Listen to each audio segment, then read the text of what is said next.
أعوذ بالله من الشيطان الرجيم بسم الله الرحمن الرحيم الذين يذكرون الله قياما وقعودا وعلى جنوبهم ويتفكرون في خلق السماوات والأرض ربنا ما خلقت هذا باطلا سبحانك فقنا عذاب النار.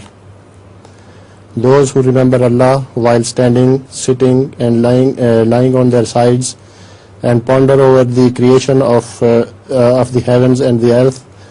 Our Lord, Thou hast not created them in vain. Nay, holy art Thou, save us then from the punishment of the fire.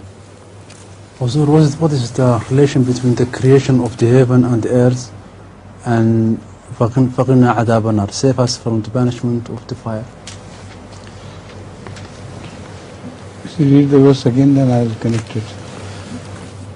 بسم الله الرحمن الرحيم الذين يذكرون الله قياما وقعودا وعلى جنوبهم ويتفكرون في خلق السماوات والأرض ربنا ما خلقت هذا باطلا سبحانك فقنا عذاب النار.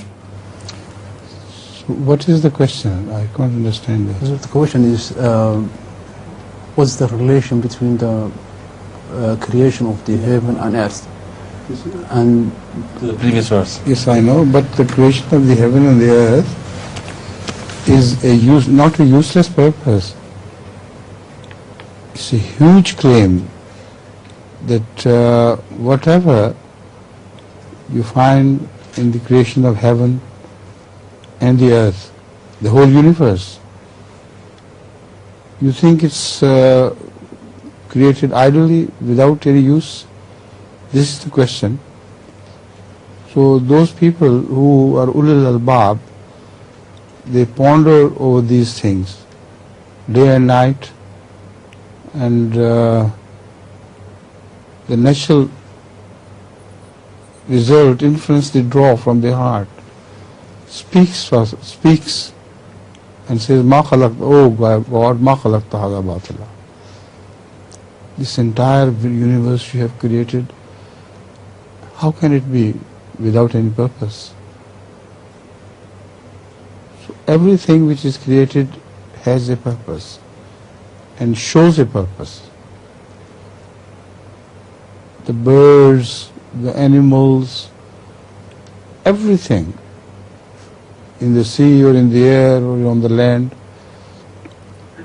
has a purpose of its creation which it fulfills and is made to fulfill that purpose. So this is amazing. When I go for a walk, I hear the woodpecker sound, and this is a subject which I have repeatedly told explained to others. Woodpecker is a small bird which pecks at the tree trunks which are a bit hollow from within, and then the worms which are in that tree trunk, they come out, and this bird swallows them by knocking at the door. If somebody comes out, they eat it.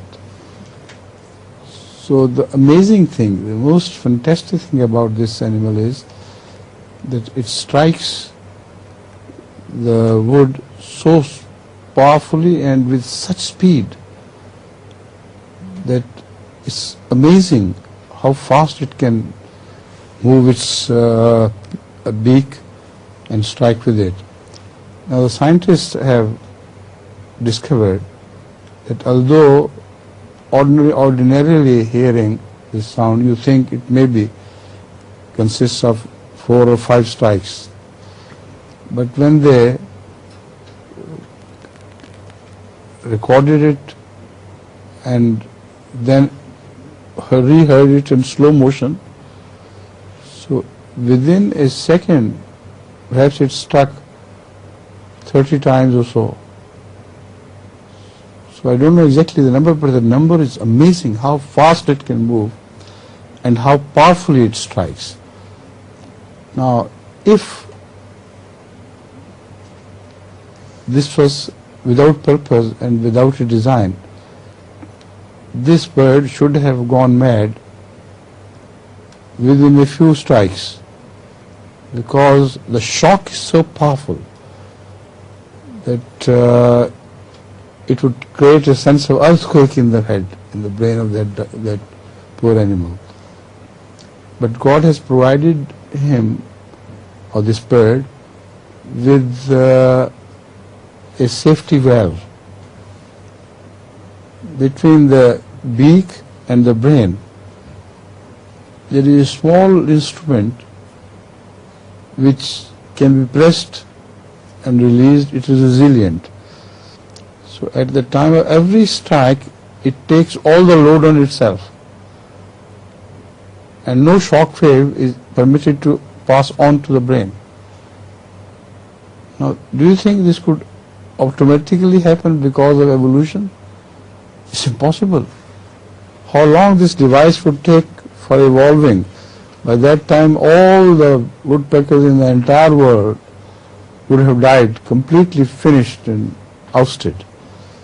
So, these people who have researched on these things, unfortunately, are blind in their right eye. This is what they observe with the left eye and tell us, this is it.